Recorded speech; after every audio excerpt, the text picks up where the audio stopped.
तालुक्यामध्ये अवैध धंदे मोठ्या प्रमाणात सुरू असल्यामुळे हे प्रकार होत आहेत असा आरोप पालकांनी केलाय। 8 दिवसाच्या कारवाई न झाल्यास तीव्र आंदोलनाचा इशारा सुद्धा पालकांनी दिला। सध्या शहरामध्ये आणि तालुक्यामध्ये बेकायदेशीर प्रमाण वाढले आहे, त्यामुळे आम्हाला पालक वातावरण निर्माण झालेलं आहे।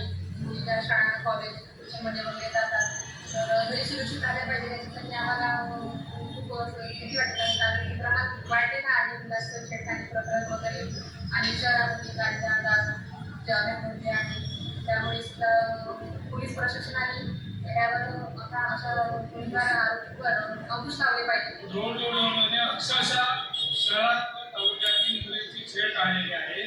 याबाबत नागरिकांनी निवेदन दिले आहे, तरी परंतु अद्यापपर्यंत कुठलीही कारवाई झालेली नाही। या सर्व प्रकारामध्ये पोलीस विभाग व संबंधित विभागाने कोणत्याही राजकीय पक्षाचा दबाव न बाळगता संबंधितांवर योग्य ती कारवाई करावी, जेणेकरून शाळेकरी मुली, महाविद्यालयीन मुली सुरक्षित राहील ही अपेक्षा पाठोपाठील नागरिकांना करण्यात येत आहे।